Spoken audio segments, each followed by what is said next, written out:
Olá, inscritos e seguidores. Sejam bem-vindos a mais um estudo detalhado da Bíblia. Existem pelo menos 3 textos bíblicos que, isolados de seu contexto, privilegiam líderes religiosos. Saiba agora quais são eles.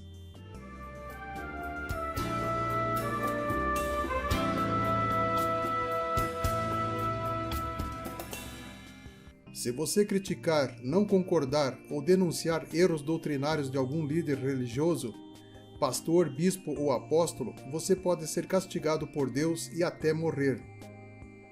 Esse é um dos ensinos equivocados ensinados pela maioria dos líderes religiosos. O primeiro texto bíblico que privilegia um líder é esse: obedecei a vossos pastores. Obedecei a vossos pastores e sujeitai-vos a eles, porque velam por vossa alma, como aqueles que hão de dar conta delas, para que o façam com alegria e não gemendo, porque isso não vos seria útil. O pastor é uma pessoa escolhida por Deus para cuidar dos membros da igreja. O pastor deve se preocupar com a vida espiritual das suas ovelhas. Por isso devemos valorizar os nossos pastores. E a Bíblia manda obedecer a vossos pastores. Mas, e quando o pastor é ditador, prega heresias e se intromete na vida particular do membro para fiscalizar e acusar os mais fracos? Quantas loucuras já foram praticadas por membros obedientes ao seu pastor? Existe um caso de um pastor na África que fez seus membros comerem grama. O pastor foi obedecido por vários fiéis. Aqui no Brasil, tem pastor que desafia os fiéis a doarem seus carros para Deus. Pastores que pregam o que não deveriam devem ser desobedecidos. A Bíblia diz claramente que haveriam falsos pastores e falsos mestres. Porque eu sei isto que, depois da minha partida, entrarão no meio de vós lobos cruéis, que não pouparão o rebanho, e que de entre vós mesmos se levantarão homens que falarão coisas perversas, para atraírem os discípulos após si. Ai dos pastores de Israel que se apacentam a si mesmos. Não devem os pastores apacentar as ovelhas. Não obedeça ao pastor que prega heresias, pastor ditador que se intromete na vida particular do membro para a fiscalizar e acusar os mais fracos, que ofende e machuca os membros do corpo de Jesus que se recusam a se alinhar com suas ideias. Esse tipo de pastor é um lobo na pele de cordeiro que causa grandes estragos na igreja, pois caiu no laço do diabo. O Senhor é meu pastor, mas o pastor não é meu Senhor. O pastor não é dono de sua vida. Não toqueis nos meus ungidos. A ninguém permitiu que os oprimisse, e por amor deles repreendeu reis, dizendo: não toqueis os meus ungidos, e aos meus profetas não façais mal. Os ocupantes de vários cargos públicos têm o direito ao foro privilegiado garantido pela Constituição Federal. Na igreja, esse texto das Escrituras se tornou um tipo de foro privilegiado para líderes religiosos. Pastores que se dizem ungidos do Senhor não podem ser questionados e ensinam as pessoas a pensarem igualmente. Se ele é corrupto, vamos orar e entregar ele nas mãos de Deus. Se está desviando dinheiro, problema dele. Deus vai julgá-lo. Se teu pastor é corrupto, enganador, se faz parte da maçonaria, fique calado, não critique, não julgue, não toque no ungido do Senhor. Será mesmo que devemos fechar os olhos e fazer de conta que não estamos vendo? Há pastores que, quando caem, são transferidos de cidade pela liderança, a fim de acobertar seus pecados. A Bíblia não esconde os erros e defeitos dos profetas. Pedro negou Jesus, Abraão mentiu, Davi adulterou. Salomão se envolveu com mulheres idólatras. O que eu vou falar agora faz parte de uma matéria da Super Abril, Padres Pecados Santos. É claro que a Igreja Católica não é a única igreja envolvida em escândalos sexuais, mas é a que tem mais casos de escândalos sexuais. Porque a instituição que mais prega a castidade e a retidão moral é palco de tantos escândalos sexuais? O padre é uma figura respeitada no seu círculo social. um criminoso de batina, então tem grandes chances de aproveitar desse poder. Denúncias de escândalos envolvendo sacerdotes católicos têm acontecido nos últimos anos no mundo todo. Só nos Estados Unidos, 4.392 sacerdotes católicos foram denunciados por esse tipo de crime entre 1950 e 2002. No Brasil, há estimativas de que metade dos sacerdotes brasileiros tenham amantes.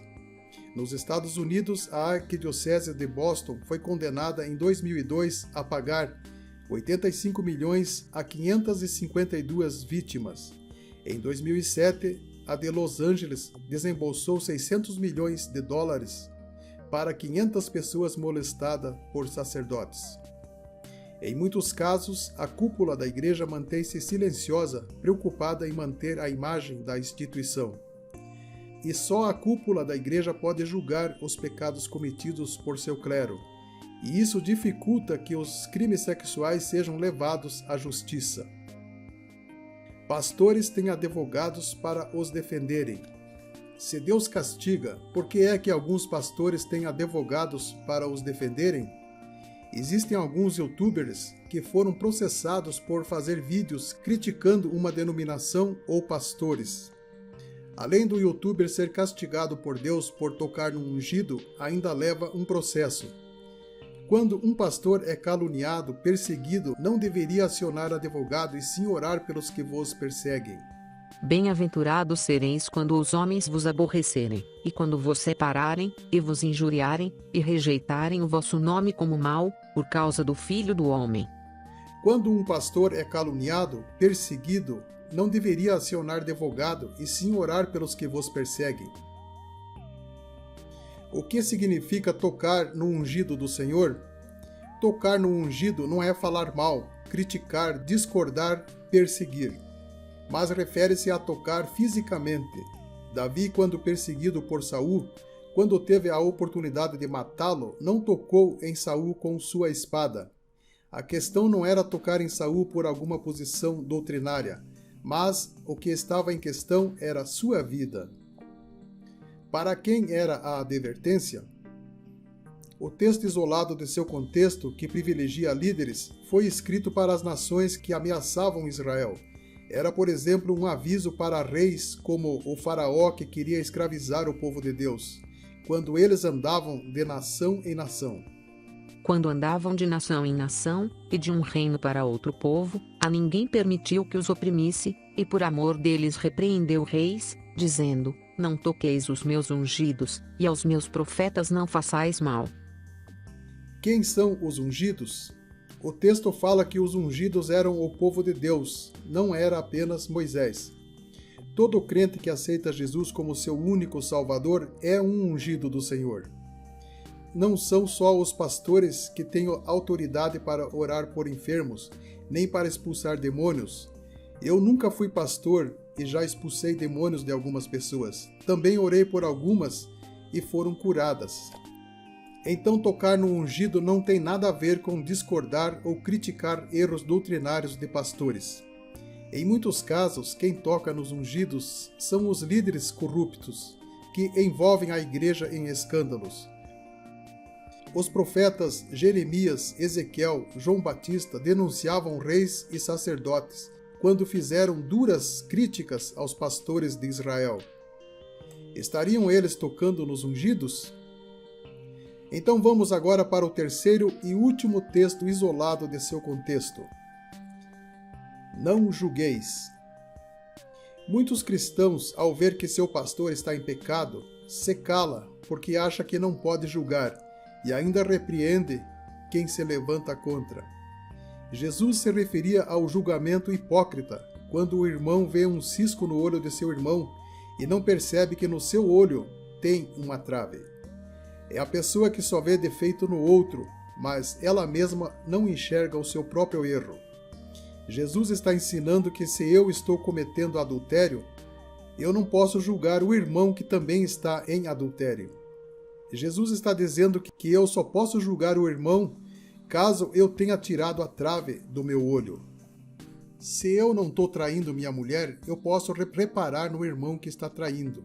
Mas muitos cristãos, ao ver que seu pastor está em pecado, se cala porque acha que não pode julgar e ainda repreende quem se levanta contra. Não é proibido julgar. Não julgueis segundo a aparência, mas julgai segundo a reta justiça. Porque, que tenho eu em julgar também os que estão de fora? Não julgais vós os que estão dentro. Portanto, o julgamento que Jesus está condenando é o julgamento hipócrita. Quando devo obedecer aos pastores? Obedeça a seu líder se ele tiver essas qualidades. É necessário, pois, que o bispo seja irrepreensível, marido de uma só mulher, temperante, sóbrio, ordeiro, hospitaleiro, apto para ensinar, não dado ao vinho, não espancador, mas moderado, inimigo de contendas, não ganancioso, que governe bem a sua própria casa, tendo seus filhos em sujeição, com todo o respeito. Não neófito. Neófito na Bíblia refere-se a um novato, imaturo, sem experiência de vida, alguém que começou há menos de 3 anos, para que não se ensoberbeça e venha a cair na condenação do diabo. Também é necessário que tenha bom testemunho dos que estão de fora, para que não caia em opróbrio e no laço do diabo. Concluo esse vídeo dizendo que um pastor irrepreensível, temperante, sóbrio, ordeiro, hospitaleiro, apto para ensinar, inimigo de contendas, não ganancioso, que governe bem a sua própria casa, não neófito, e que tem um bom testemunho dos que estão de fora, deve ser obedecido e não precisa de julgamento. No entanto, não existe ninguém perfeito e todos os líderes religiosos são falhos. Só Jesus é o nosso bom pastor. Muitos líderes religiosos estão somente preocupados consigo mesmos e fogem diante do perigo em vez de proteger as ovelhas. Mas Jesus é o bom pastor que dá sua vida pelas ovelhas. Fico por aqui e espero ter esclarecido os 3 textos que, ensinados isolados de seu contexto, privilegiam líderes. Deus abençoe a todos e nos vemos num próximo vídeo.